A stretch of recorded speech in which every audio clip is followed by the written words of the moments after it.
Et on commence donc cette émission devant le site de l'usine Strassel à Strasbourg avec Patrick Bertin. Bonjour. Bonjour. Vous êtes le responsable et délégué syndical pour la CGT ici, qui est à l'initiative du blocage de Strassel, qui est donc bloqué depuis ce mercredi matin. Pourquoi ce site est bloqué aujourd'hui? Plus précisément, le site est bloqué à l'initiative de la CGT depuis hier matin à 6 heures.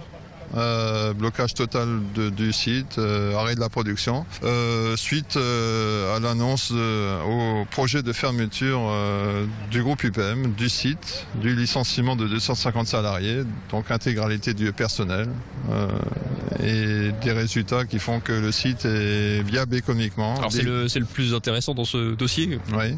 Compliqué pour d'autres, mais c'est un feuilleton qu'on suit sur Strasbourg depuis quelques temps.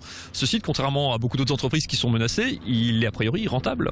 C'est un site rentable qui dégage des profits, un résultat d'exploitation qui est positif, qui est désendetté par les amortissements qui ont pris fin, donc qui dégage des profits importants, qui est viable économiquement, un outil industriel à la pointe. Ce blocage qui fait donc suite à cette annonce, les gens autour de nous, autour de vous, ils sont quoi? Ils ont été surpris ou on va dire que malheureusement ils avaient tendance à s'y attendre? Ça fait des mois qu'on les informe très régulièrement depuis l'annonce. La première annonce c'était le 31 août en 2011. Quand on est syndicaliste, on a différents combats menés tout au long de l'année pour améliorer, parfois pour accompagner une usine qui ferme. Là dans ce cas-là, c'est quoi? Il y a un sentiment de colère, d'incompréhension en plus colère et de ras-le-bol.